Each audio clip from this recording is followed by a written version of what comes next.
Whenever I watch a scary movie, I sit there like this. Wanna know why? 'Cause I'm a tough guy! Whenever someone says something mean to my girlfriend, I tell them, hey, that's not nice. I'm not afraid to voice my own opinion, but I always make sure to preface it with, I like your idea, but last week I went to Costco and someone took my cart and I went up to them like, hey sir, that's my cart. And he's like, oh, I'm sorry, I didn't know. You know why? 'Cause I'm a tough guy. But recently, my entire tough guy persona came crashing down. And it wasn't because of a movie. It was because of a video game. Phasmophobia, to be specific. I was screaming like a little child. The book. Oh, I'm dying! Yo, I'm dying! I'm dying! Ah! See ya. See ya.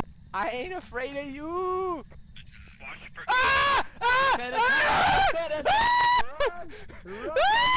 It's flickering. It's flickering. Open the door. Yo, the door. Open the door. It's I can't flickering. open it. It's not a push. It's a push. Is it a pull? It's not opening. It's locked. It's locked. I have to open the damn thing. I see it. I'm dead. I'm dead. I'm dead. What I'm about to say may be a controversial opinion, but hear me out. Scary games are scarier than scary movies.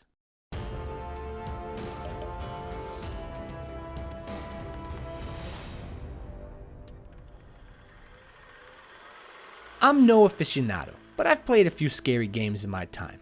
I've played the Resident Evils, Silent Hill, BioShock, Phasmophobia, The Forest, Subnautica, and probably more that I can't remember right now.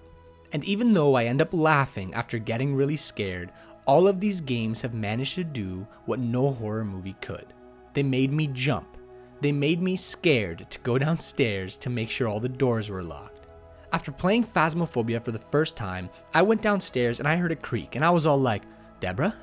Deborah Williams? Ah! Why is this the case?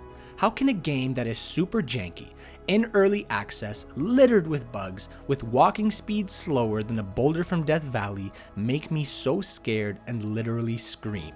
Well, I have a few ideas why, and here they are. When I'm watching a movie, no matter how scary the movie is set to be, I'm still just watching someone who is going through a series of scary events. I may be immersed in the movie, but I'm still an extra degree away from actually being the character. When you are playing a scary game, or any game for that matter, you are in control of the character. You are the character. If a game is immersive, you can become one with the character.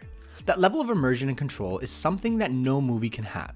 I don't care if it's 3D, 4D, Smell-O-Vision, Final Destination 3, or Upside Down. A movie cannot give you the same sense of control as a video game. In a video game, when I'm walking into a room all alone, I really feel like I'm walking into a room all alone. When I'm swimming in the ocean and trying to go deeper, not knowing what lies below, hearing random sounds all around me, I feel legitimate fear and loneliness. This connection with your character ups the ante for a game. You are experiencing what they are experiencing, and you don't want to experience the consequences that come with failure. And now this brings us to the next section. When watching a movie, you know that you'll see a bunch of events played out, and the protagonist will either live or die, and the movie will end. And you have no say in that matter. Sure, you root for the protagonist, if you like him, and you hope everything works out, unless you're some psychopath. But you know that no matter how much you root for the character, whatever happens, happens. You don't have a say. In a video game, there's usually a consequence that you know up front. And it's always something you don't want to happen. You either fail a mission, derank, die, get possessed, whatever it may be, there's almost always some consequence that comes from failing to do what you were supposed to do.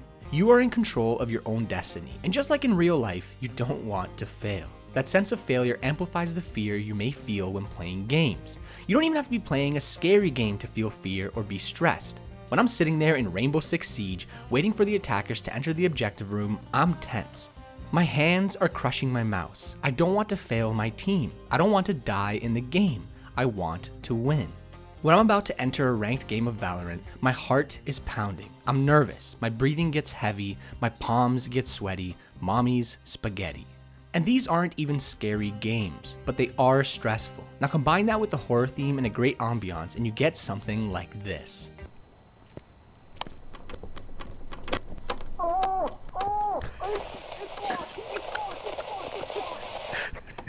You are already tense, and now it's not only because you want to win, it's because you are scared of the unknown. You don't know where the ghost is, when it will attack, or in games like Resident Evil, when a zombie will break through a window. Before we move on to the next section, I just want to ask all of you watching to hit the subscribe button and like this video if you like it. I really appreciate every like and sub, and it really helps the channel out a lot. Horror movies are filled with cliches. You get the musical build-up, and then bam, nothing happens. Then you're allowed to relax just for a bit as the character turns around, and then bam, there's a demon staring you right in the face. When watching a horror movie, you can almost anticipate the scares, and the movie itself usually helps you anticipate when a scary moment will come on screen. I think that the best horror movies are not movies that use cheap tricks like jump scares to try and scare you, but movies that make you feel uncomfortable. Movies that make you fear the unknown. Movies like The Witch, Hereditary, or Get Out. These are all movies that use the situation to make you feel uncomfortable and scared. Video games have cliches as well, but there is such a wide variety of mechanics and ways of building up tension that good games will often stay surprising and fresh even after hours and hours of playtime. Those are the main reasons why I think video games are scary. But here are two smaller reasons that I think contribute to the scariness of a game. After watching a scary movie once, you basically know what it has to offer. But when playing a scary game, each session you may experience something new. The situation influences the experience. One time you may be in a jail, a very big location with lots of hidden corridors. Another time you may be in a small house with only a few places to hide. In another game, you may have just landed on an unknown planet where you're swimming in the ocean, all alone. You're trying to survive as you make it deeper and deeper into the unknown, each depth hiding its own secrets and scares. And just as you get comfortable with one location, you have to move on to another where you have no idea what's in store. A lot of people replay games because oftentimes no two playthroughs will be alike. Every time I play Phasmophobia, I tell everyone that I don't think I'll be scared this time because I'm already used to it. But lo and behold, every time I enter the location and hear that low hum, I instantly go on high alert. I immediately want to go back to the truck and stay in my safe zone. This doesn't apply to all video games, but a lot of indie horror games have a level of jank to them that adds to the fear. Indie horrors are to games what the Blair Witch Project was to big blockbuster movies. They're usually low budget and often lack the polish of a AAA game.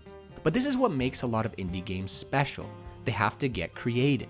They need to think outside the box to attract gamers and get sales, even though they're not fully polished. This thinking outside of the box results in some truly unique gameplay mechanics and experiences.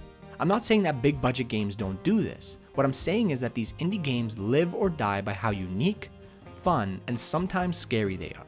That's why we've seen so many indie games come out that have been big hits in the horror genre.